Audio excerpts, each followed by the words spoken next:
CISM call, part of the CISM team, responds to his area. His company just had a quintuple fatality, 5 teenagers in a car, T-boned by a pickup truck, pulling the trailer. Brandon was on the scene. His leadership, thank God, knew that he having just graduated from that same school, would know and send him back to the firehouse. And as the state police investigated the scene for 5 hours, I was back at the firehouse waiting for them to get off the scene. We got no Brandon, the young pup, the young buck.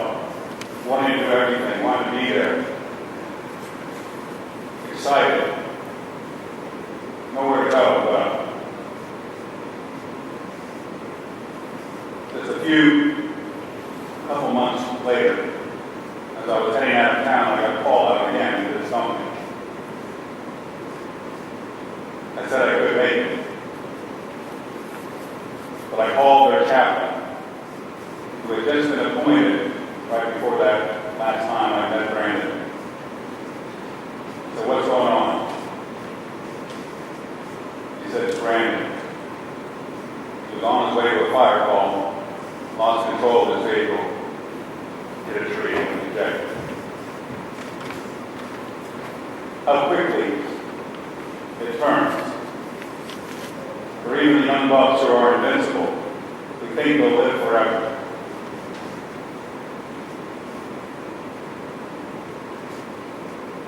The next name I'll highlight is Keith Franklin. Many of you know this story better than I'm glad to know Keith. But I knew his brother Chris. Chris is a fellow United Church of Christ minister and classmate of mine in Lancaster. Chris is one of those seasoned veterans, captain, the heart and soul of the company.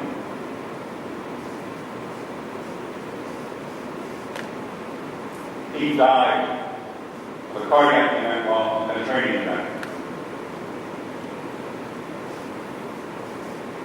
For me, his example of his life and his death made me more aware of how much we need to take care of ourselves and be aware of our limitations. Be aware of others' limitations and look out for them. The last person I'll highlight, whose name is on the list, but I happened to come through his memorial card as I put on my last name tonight. His name is Frank Duck. Those of you who are from York County may remember Frank died at the end of May and had his memorial in June. And Frank didn't die of line of duty death. Frank was 62 and died of cancer. After 29 plus years in fire service and 21 years as a paramedic. What causes cancer? We don't know. Could it be from the many times over the years that he did overhaul as a CBA? We'll never know. He was a tough old salty dog. The salty dog, too tough. The seasoned veteran, the heart and soul of our companies, and the young buck, eager to do everything. That's what makes up our fire service. That's who we need to take care of. During the day, I'm in the business of helping people to grow old and to die well. And all these die too young. Firefighters are about making things happen,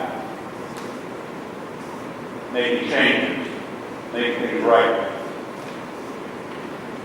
And today I stand with you to ask you to pay attention to the little things when we take care of each other. As I went through my 9/11 response, I realized it was little things that could have prevented what happened. And as I remember those fallen firefighters this year, I remember maybe the little things that may have kept one of them off that list. We are the leadership here to make that happen. When we suit up, we don't know if that will be the last time. person we look across to see that will be the last time. But either way, we must be ready. I'll leave you with a story. Many of you may remember Roberto Clemente. Those of you from Pittsburgh may remember his name. Even though I was on the East and a Phillies fan, I remember Roberto Clemente. What a powerful figure he was. The first Latin American baseball superstar. He was not only a fine baseball player, but a fine human being. Not only for what he did on the field, but off the field. And I remember a particular story about him, that by 1972, Clemente had won many honors. He was on the edge of his last honor. By the last game of the season, he had 2,999 career hits. One more would give him 3,000. A number very few achieved in their career. And a sportscaster named Bob Prince was surprised to learn that he had decided not to suit up that last game of that season. And he asked him why. And Clemente said, well, it's good for marketing. If I wait to get my 3,000th hit next year, it will help season tickets. And a lot of other things. And Prince encouraged him to suit up, saying that you never know what's going to happen. And after thinking about it, Clemente suited up and stepped up to the plate and hit number 3,000. And standing on second base, he tipped his hat to the fans, and his teammate, Nellie Ryle, said it was a very real moment for everyone. And then in Nicaragua, there was a terrible earthquake. Clemente helped organize a relief effort and boarded a plane from Managua. Those of you who remember the plane crash, Clemente was killed. For him, there would never be another season, and that last game in 1972 was his last time in bat. And thanks to Bob Prince, he went into the record books with 3,000 hits. I don't know what kind of faith Roberto Clemente had. I don't know how well he was prepared to meet his maker.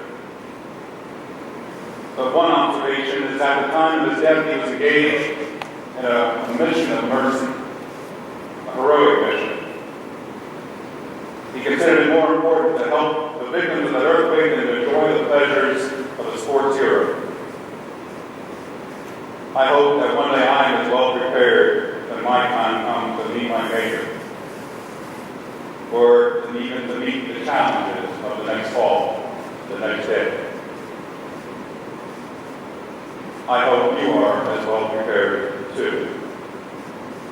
For as Bob Prince told Clemente, suit up now, for you never know.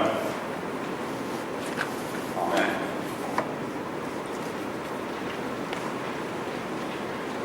In the spirit of brotherhood and sisterhood, please take up your order of service and join me in this, our liturgy of the sign of peace. Lord Jesus Christ, you said to your apostles, peace I leave with you, my peace I give you. Lord, not on our faults and failings, but on the faith of those gathered here. And grant us the peace and unity of your kingdom, where you live forever and ever. Amen. The peace of the Lord be with you all. Let us offer each other the sign of peace.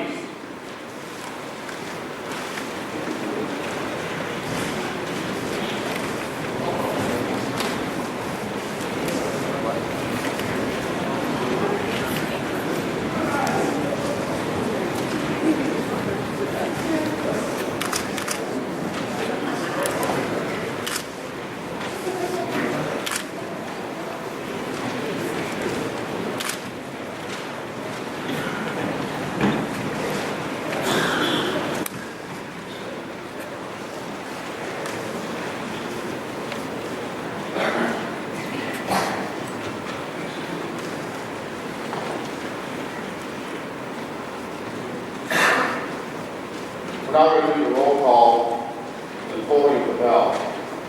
And I wanted to take a moment to just talk a little bit about the tradition, tolling the bell. Tolling the bell is a firefighting tradition which gives honor and respect to those who have served. Throughout most of history, the life of a firefighter has been closely associated with the ringing of a bell. As a firefighter began his hours of duty, it was a bell that started off. Through the day and the night, each alarm was sounded with a bell, which called him to fight a fire or rescue a person, and at times placed his life in jeopardy for the good of fellow men. At the conclusion of the alarm was a bell that would signify the call was complete, and that the units would be returning to service. This returning to quarters signal, which was the tolling of the bell in 3 sets of 5. Now means it is sending a firefighter home for their final resting place. They have completed their task. Their duties are well done. They are returning to quarters for the last time. They tore duty with honor as they completed. This time I'll ask Commissioner Mann to step up to read the roll call. Bruce Trago, Acting Administrator of the Fire Academy, will roll the bell.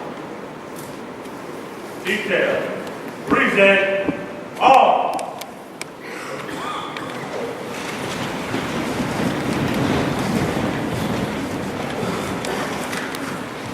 Keith G. Rankin, Lancaster Township Fire Department, Lancaster County.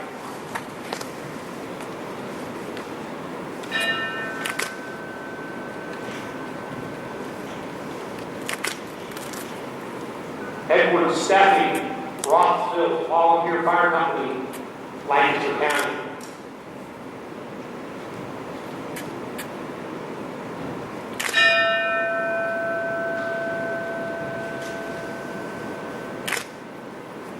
Brandon Little, United Hook and Ladder Company, number 33, Adams County.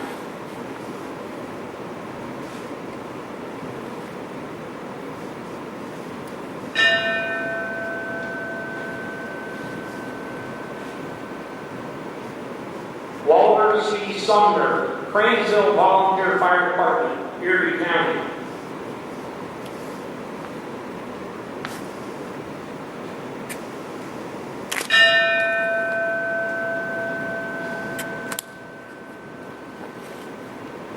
David M. Flynn, Franklin Township Volunteer Fire Department, Erie County.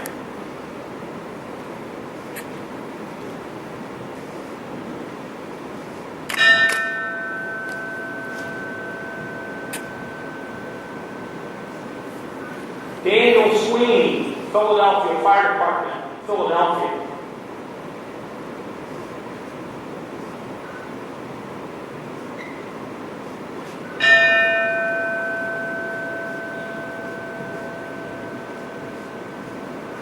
Robert Leary, Philadelphia Fire Department, Philadelphia.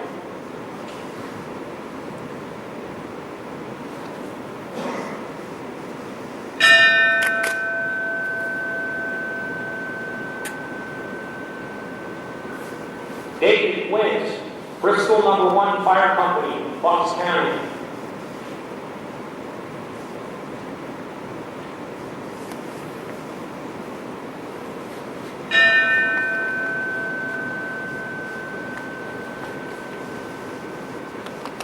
Ethan Lynn Amsbaugh, Mount Union Fire Department, Huntington County.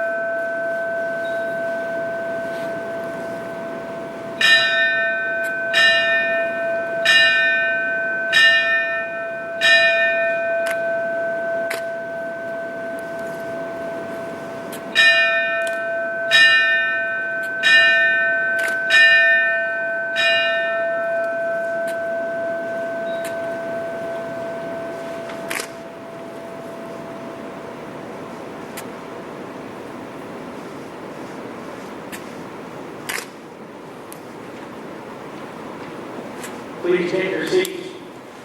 Detail. Order. All.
Will you join me in reciting or reading our firefighters' prayers found in the order of service? Gracious God, give me concern, a willingness to seek out those in need. Give me courage, the boldness of spirit to face and conquer fear, and to share and endure the ordeal of others in need. Give me strength of heart, to bear whatever burden might be placed on me, and strength of body to deliver safely all those placed in my care. Give me wisdom to lead, the compassion to comfort, and the love to serve unselfishly wherever you take me. And please, Lord, through it all, be by my side. Let's continue in an attitude of prayer. Gracious God, as we prepare to leave this gathering, we do so duly dedicated to the continued service to our communities. May we also rededicate ourselves to serve our friends and families and neighbors in ways most cannot serve themselves. And when the next call comes in the dark of the night or in the early morning hour, or in the midst of the busiest day, and we pick up this mantle of firefighter once more, may we follow closely in the tradition of those who came before us, some giving their very lives for brother and sister firefighters and the families of their communities. We remember them now as we ask your blessing on our respective station house doors and ramps. May courage be at each going out and rest be at each return. On our officers, may we be able to better focus and direct our efforts through enlightened and proficient leadership. On our firefighters, that they may be the time to practice and train and fine-tune our bodies and minds, keeping our commitment to precision and safety. And finally, may God be our guardian and bring His peace, that fear may find no entry. And now a benediction, an adaptation from the Irish lesson. And now may the road rise to meet you. May the wind be always at your back at the fire scene. May the sunshine be warm upon your face at the scene of a rescue. May the rains fall soft upon your hometown and your home front. And until we meet again, may God hold you in the palm of His mighty hand. Amen.